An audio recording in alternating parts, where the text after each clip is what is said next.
The Marvels and the Loki season 2 finale released on the same day, and I've watched both of them. So here's my review. First, The Marvels. This was honestly a fun, heartfelt adventure. Iman Vellani is the clear star of the film.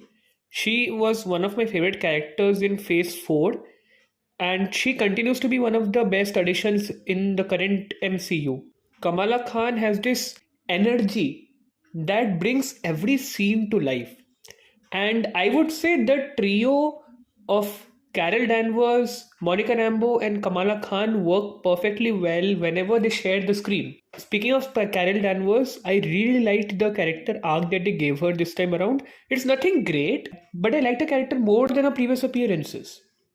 She had more emotional baggage this time around, and that goes hand in hand with Monica's character arc here. Both the characters shared some really poignant scenes in the film.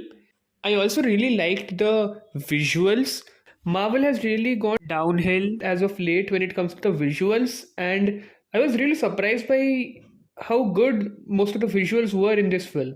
Now, I will say the biggest issues I had with the film were the script and the tone.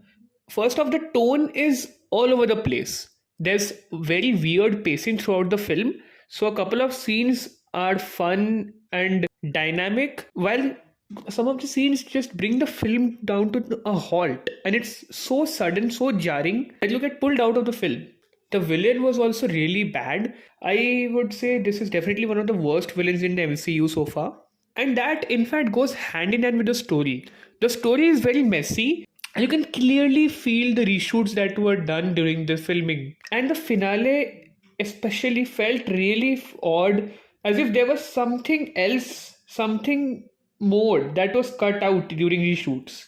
Keeping that aside, I liked how the film put in little teasers, little Easter eggs to connect the entire MCU together. This is, I would say, the first film that does this. It brings the TV and the movie sections of the current MCU together.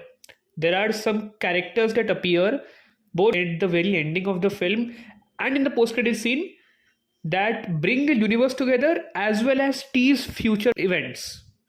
And I'm really excited to see where this goes. Overall, I would give this film a 6 on 10.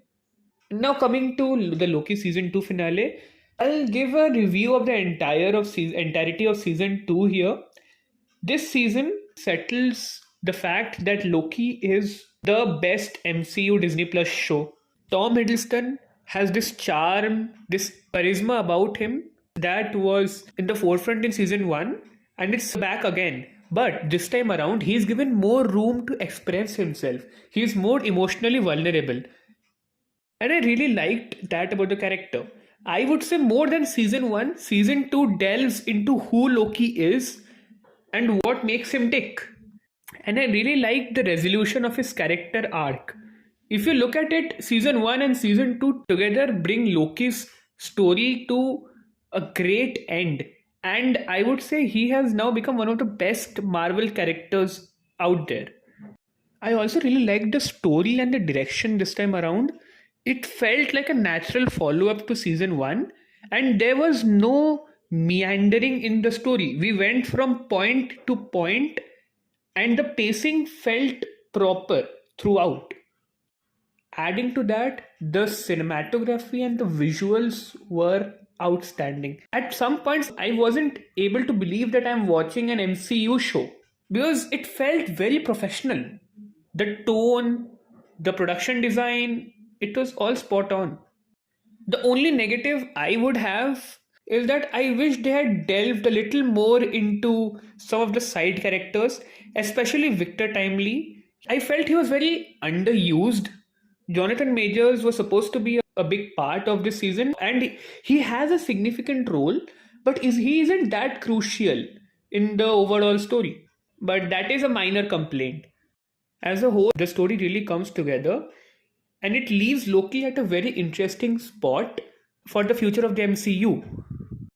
I would also like to add that even though all of the supporting characters didn't get enough screen time, Owen Wilson really shone this season. Mobius has really become one of the most charming and lovable characters in the MCU. And I liked how they delved into his character as well this time around. We got to see his life on the sacred timeline.